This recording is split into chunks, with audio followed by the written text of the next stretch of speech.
దేశానికైనా air force లో fighter jets కీలకం. వైమానిక దళం పాఠవాన్ని నిర్ణయించేది యుద్ధ విమానాలే. ఫ్రాన్స్ నుంచి ఇండియా కొనుగోలు చేసిన రఫేల్ ఫైటర్ జెట్స్ ఇండియాకు వస్తున్నాయి. 20 ఏళ్లుగా ఇండియన్ ఎయిర్ ఫోర్స్ లో కొత్త యుద్ధ విమానాలు లేవు. సరిహద్దుల్లో చైనాతో ఉద్రిక్తతలు తలెత్తిన సమయంలో 5 రాఫెల్ యుద్ధ విమానాలు ఇండియా వచ్చాయి. ప్రపంచంలోని 10 అత్యంత ఆధునిక యుద్ధ విమానాల్లో రాఫెల్ ఒకటి. ప్రపంచంలోని 10 బెస్ట్ ఫైటర్ జెట్స్ పై స్పెషల్ ఫోకస్.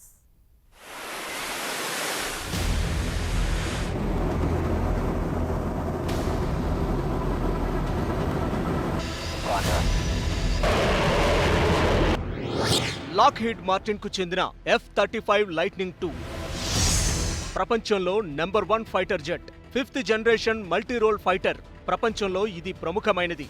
అమెరికాకు చెందిన 3 భాగస్వామ్య సంస్థలతో కలిసి లాక్హీడ్ మార్టిన్ దీన్ని తయారు చేసింది. 2006లో మొదటిసారి ఇది గగనతలానికి ఎగిసింది.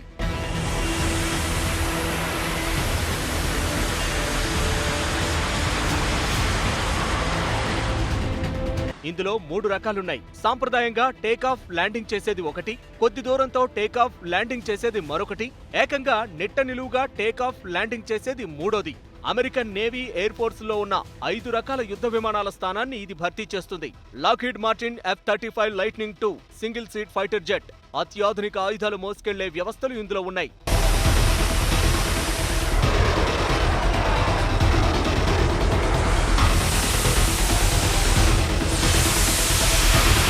Side విండర్, smart shadow, joint direct attack దీని ప్రత్యేకతలు. మిగిలిన అన్ని ఫైటర్ జెట్స్ తో పోల్చితే వ్యూహాత్మకంగా ఇది నెంబర్ 1.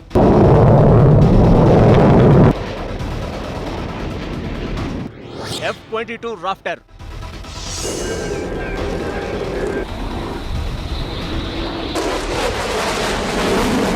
ప్రపంచంలో రెండోది కూడా లాక్హీడ్ మార్టిన్ నుంచే వచ్చింది. ఈసారి బోయింగ్ తో కలిసి లాక్హీడ్ మార్టిన్ దీన్ని తయారు చేసింది. ఇదే F-22 రాఫ్టర్. ఇది కూడా సింగిల్ సీట్ ఫైటర్. 2 ఇంజన్ల రాఫ్టర్ కూడా 5th జనరేషన్ ఫైటర్. అంతేకాదు అత్యంత ఆధునిక వ్యూహాత్మక ఫైటర్.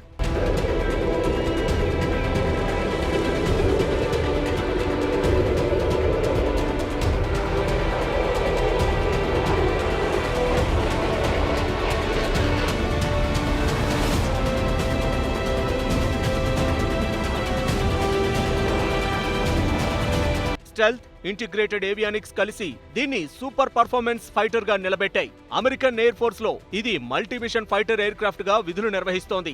1997లో మొదటిసారి గగనతలానికి దూసుకెళ్లింది. వాణిజ్యపరంగా మొదటిసారి ఉత్పత్తి చేసిన ఈ జెట్స్ 2003లో అమెరికా ఎయిర్ ఫోర్స్ కు అందాయి. 2005లో ఇవి లాంఛనంగా ఎయిర్ ఫోర్స్ లో భాగమయ్యాయి. Air to air, air to ground missiles ను ఇది ప్రయోగిస్తుంది. అటాక్ కోసమే కాదు, నిఘా, పర్యవేక్షణ విధుల కోసం కూడా దీన్ని ఉపయోగిస్తారు. ఎలక్ట్రానిక్స్ వార్లోనూ, సిగ్నల్ ఇంటెలిజెన్స్ లోనూ ఇది నెంబర్ 1.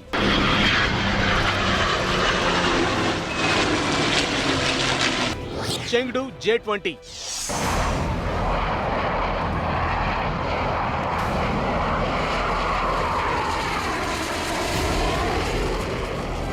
మొదటి 2 అమెరికా గొప్పదనమైతే ఇది చైనా సొంతం. ఇది కూడా 5th జనరేషన్ సింగిల్ సీట్ 2 ఇంజన్లున్న స్టెల్త్ ఫైటర్. చైనాకు చెందిన Chengdu Aircraft Industry Group దీన్ని తయారు చేసింది. వైమానిక దాడులు జరపడానికి China People's Liberation Army Air Force లోకి దీన్ని తీసుకున్నారు. చూపుకు అందని దూరాన్ని ఛేదించే air to air missiles, short range missiles దీని నుంచి ప్రయోగించవచ్చు. అనేక రకాల ఆయుధాలను ఇది మోసుకుపోతుంది. Air to surface missiles, anti radiation missiles, laser guided bombs కూడా దీని నుంచి ప్రయోగిస్తారు. ఇందులో మరికొన్ని ఆధునిక టెక్నాలజీ వ్యవస్థలు కూడా ఏర్పాటు చేశారు. మొదటిసారి ఇది 2011లో గగనతలానికి ఎగిసింది. 2016లో అధికారికంగా ప్రకటించారు. 2017లో People's Liberation Army Air Force లోకి చేరింది.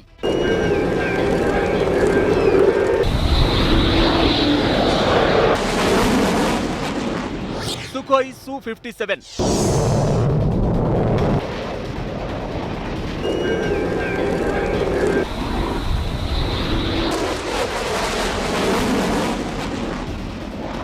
ఆధునిక ఆయుధాల తయారీలో రష్యా పనితనానికి గుర్తు సుఖోయ్. సోవియట్ యూనియన్ విచ్ఛిన్నమైన తరువాత రష్యాకు మిగిలిన నైపుణ్యమిది. సుఖోయ్ ఫైటర్ జెట్స్ రేంజ్ లో Su-57 అత్యంత ఆధునిక జెట్. ప్రపంచంలో తన స్థాయి ఫైటర్ జెట్స్ మాదిరిగానే ఇది కూడా 5th జనరేషన్ సింగిల్ సీట్ 2 ఇంజన్లు multi role fighter aircraft. రష్యాలోని యునైటెడ్ ఎయిర్ క్రాఫ్ట్ కార్పొరేషన్ కు సుకోయ్ అనుబంధ సంస్థ. ప్రాథమికంగా దీన్ని Russia air force, Russia navy కోసం తయారు చేశారు. వైమానిక దాడుల కోసం ప్రత్యేకంగా డిజైన్ చేశారు. గగనతలం నుంచి, భూమిపై నుంచే ఎదురయ్యే ఎలాంటి ప్రమాదాల నుంచైనా ఇది తనను తాను రక్షించుకుంటుంది. సుదూర శత్రు లక్ష్యాలపై దాడులు చేస్తుంది. 10 టన్నుల బరువు గల సుకోయ్ Su-57 నుంచి short range air to air missiles, air to surface missiles ప్రయోగించవచ్చు. Short, medium range guided, unguided weapons కూడా ఇది మోసుకు వెళ్తుంది. 250 కిలోల నుంచి 1500 కిలోల ఏరియల్ బాంబులు ప్రయోగించడం దీని ప్రత్యేకత. కాకపోతే ఇదింకా టెస్టింగ్ దశలో ఉంది. 2029 నాటికి రష్యా ఎయిర్ ఫోర్స్ లో చేరనుంది.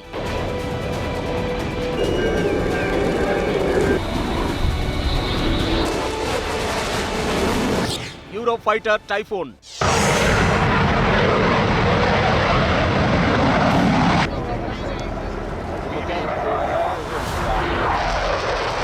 ఐరోపాకు చెందిన 5 దేశాలు సంయుక్తంగా రూపొందించిన అత్యాధునిక fighter jet Eurofighter Typhoon. Britain, Germany, France, Italy, Spain కలిసి దీన్ని డిజైన్ చేశాయి. ప్రస్తుతం 7 దేశాలు దీన్ని తమ వైమానిక దళాల్లో చేర్చుకున్నాయి. మరో 2 దేశాలు దీన్ని కొనుగోలు చేయడానికి సన్నాహాలు చేస్తున్నాయి. నిజానికి రఫేల్ కన్నా ముందు ఇండియా కూడా దీనికోసం ప్రయత్నించింది. కారణాలు తెలియదు కానీ తరువాత మనసు మార్చుకుని రఫేల్ కొనుగోలు ఖరారు చేసుకుంది. ఇది new generation multi role fighter aircraft. ఇదొక 4 plane delta wing aircraft. Modern avionics, సెన్సార్లు, డిఫెన్సివ్ ఎయిడ్స్ సబ్ సిస్టమ్ ఇందులో ఉన్నాయి. అంతేకాదు ప్రత్యేకమైన ఆధునిక ఆయుధాలను దీని నుంచి ప్రయోగించవచ్చు. కటింగ్ ఎడ్జ్ టెక్నాలజీతో ఐరోపా ఆయుధ పరిశ్రమకు ఇది తలమానికంగా నిలిచింది. 2011లో లిబియాపై దాడుల్లో నాటో దళాలు దీన్ని ఉపయోగించాయి.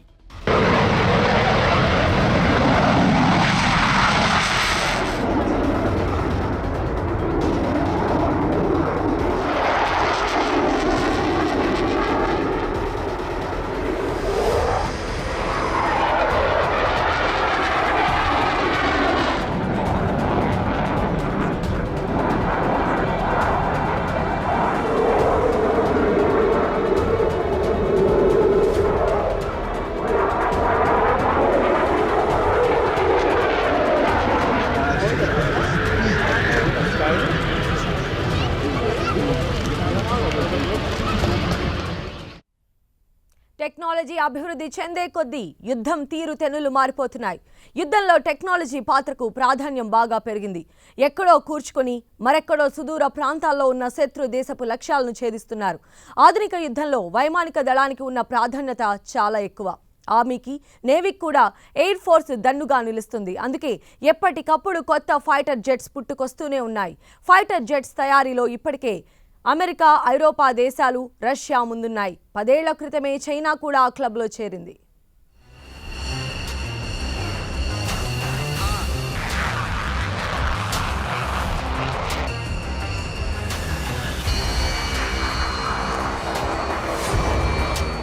ప్రపంచంలోని టాప్ 10 ఫైటర్ జెట్స్ లో 6వ స్థానంలో నిలిచింది సుకోయ్ Su-35. టైఫూన్ తర్వాతి స్థానం ఆక్రమించింది సుకోయ్ Su-35 ఎయిర్ క్రాఫ్ట్. Su-27 కు ఇది మోడిఫైడ్ వెర్షన్. 4th జనరేషన్ కు చెందిందైనా ఇందులో 5th జనరేషన్ టెక్నాలజీ అమర్చారు. దాంతో ఇది ప్రపంచంలోని 4th జనరేషన్ ఫైటర్ జెట్స్ లో ముందు నిలిచింది. 2007లో దీన్ని అభివృద్ధి చేశారు. Long, short range air to air missiles దీని నుంచి ప్రయోగించవచ్చు. ఎయిర్ టు గ్రౌండ్ మిసైల్స్, బాంబులు కూడా ప్రయోగించవచ్చు. ఇందులో ఉన్న 4 హాట్ పాయింట్స్ లో 8 టన్నుల ఆయుధాలు మోసుకుపోవచ్చు.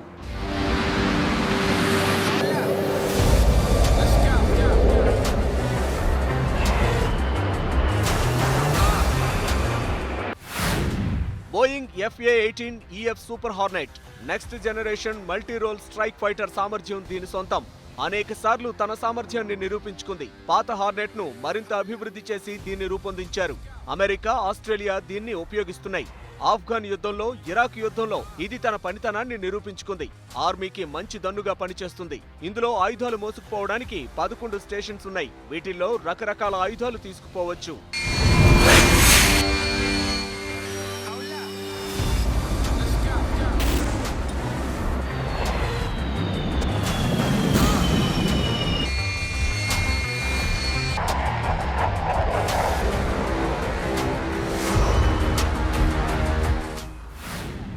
దసల్ట్ రఫెల్ పేరుకు 8వ స్థానంలో ఉన్న పనితనంలో ముందు నిలిచింది రఫెల్.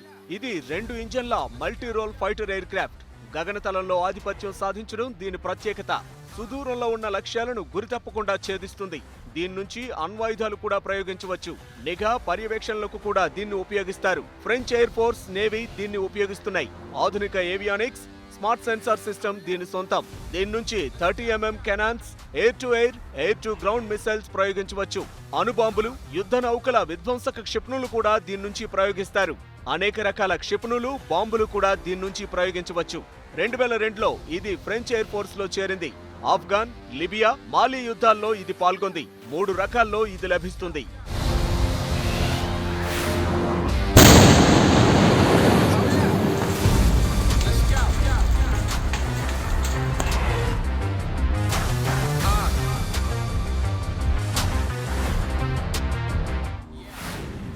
బోయింగ్ F-15 ఈ స్ట్రైక్ ఈగల్. ఇది అమెరికా ఎయిర్ ఫోర్స్ కు దన్నులా పనిచేస్తోంది. F-15AD నుంచి దీన్ని అభివృద్ధి చేశారు. ధ్వని వేగం కన్నా 2 రెట్లు పైగా వేగం దీని ప్రత్యేకత. ఆధునిక ఏవియానిక్స్ కారణంగా వైమానిక యుద్ధ విద్యలో ఇది నెంబర్ 1. అన్ని రకాల వాతావరణాల్లో కూడా ఇది పనిచేస్తుంది. రాత్రి పగలు కూడా ఇది యుద్ధంలో పాల్గొంటుంది. మిగిలిన ఇతర యుద్ధ విమానాల తరహాలోనే అన్ని రకాల ఆయుధాలు దీని నుంచి ప్రయోగించవచ్చు. 2 ఇరాక్ యుద్ధాల్లోనూ ఇది పాల్గొంది. ఆఫ్ఘన్ యుద్ధంలో పాల్గొంది. మరో 4 ఆపరేషన్లలో విజయవంతంగా విధులు నిర్వర్తించింది.